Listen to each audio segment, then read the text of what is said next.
Updates at pinakahuling mga usapin sa mundo ng palakasan. Atin ang pakinggan dito sa Ang Pilipinas Ngayon.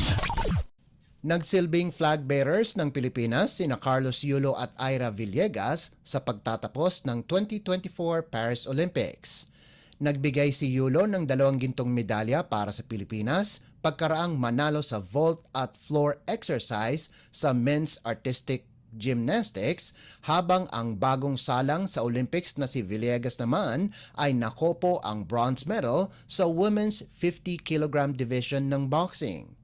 Sasamahan sila sa closing ceremony ni kapwa boksingero Nesty Petesio na nakasungkit din ng bronze medal, Carlo Paalam, Hergy Bacyadan at Yumir Marshall, kasama din ang mga weightlifters na sina John Siniza, Elrin Ando at Vanessa Sarno. Kasama din sa 20 kataong delegasyon si hurdler Lauren Hoffman at pati na rin ang mga coaches ng boxing at weightlifting.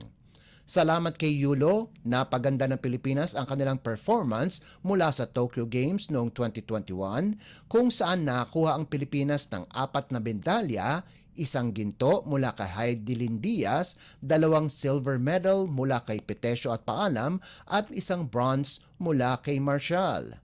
Inaasahan na darating sa bansa ang mga Olympians sa Martes at sila'y pangangaralan sa Malacanang Palace sa pangunguna mismo ni Pangulong Ferdinand R. Marcos Jr.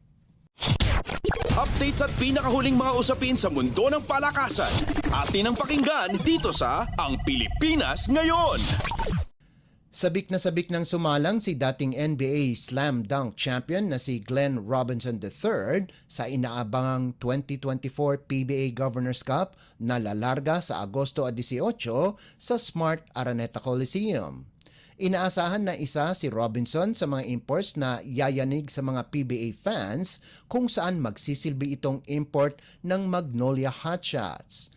Sinabi ni Robinson na ito ang unang salang niya bilang import sa kahit anong bansa at inaasahan na magbibigay siya ng mataas na level ng paglalaro.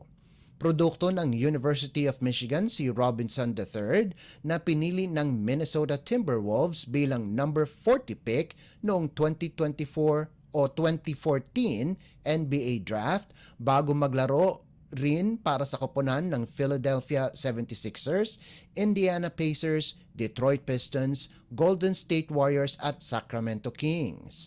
Habang naglalaro ito para sa Pacers, nakuha ni Robinson ang slam dunk title noong 2017 NBA All-Star Weekend na ginanap sa New Orleans. Makakabanggaan ni Robinson ang 2 imports na kakagaling lamang sa Indonesia Basketball League o IBL na sina resident import ng Barangay Ginebra at naturalized player ng Gilas Pilipinas na si Justin Brownlee at ang bagong import ng San Miguel Beer na si Jordan Adams na naglaro para sa Dewa United Band 10.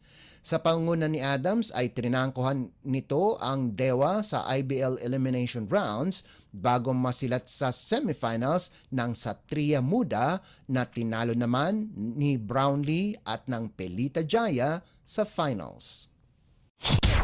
Updates at pinakahuling mga usapin sa mundo ng palakasan. Atin ang pakinggan dito sa Ang Pilipinas Ngayon. Gumapang mula sa 2 set na pagkadehado ang Alas Pilipinas para makumpleto ang 20-25, 25-20, 16-25, 25-20 at 15-10 panalo laban sa Indonesia at kunin ang bronze medal sa second leg ng 2024 Southeast Asia o CV League na ginanap sa Thailand. Nagtapos ang Nationals sa 2-leg tournament ng back-to-back bronze medal pagkalipas makalusot sa kaparehong koponan sa kanilang pagtatapat noong nakarang linggo sa Vietnam. 7 players ang namayagpag para sa Alas kung saan pinangunahan ito ni Eliza Solomon, Gemma Galanza at Cici Rondina. Malaking kontribusyon din ang naibigay ni na middle blockers Thea Gagate at Fifi Sharma at gayon din ang best setter ng first leg na si Gia de Guzman. Wala pa rin panalo ang Indonesia sa 6 na laro sa 2 leg ng V-League. Susunod na masisilayan ang Alas men's team sa V-League na sisimulan ang first leg sa Biyernes na gaganapin sa Ninoy Aquino Stadium. Ang second leg naman ay nakatakdang gawin sa Indonesia sa Agosto 23. Updates at pinakahuling mga usapin sa mundo ng palakasan. Atin ang pakinggan dito sa Ang Pilipinas Ngayon. At yan ang pinakahuling balita sa larangan ng palakasan. Para sa Radyo Pilipinas World Service, ito po si Leo Magpayo. Magandang araw. Updates at pinakahuling mga usapin sa mundo ng palakasan. Atin ang pakinggan dito sa Ang Pilipinas Ngayon.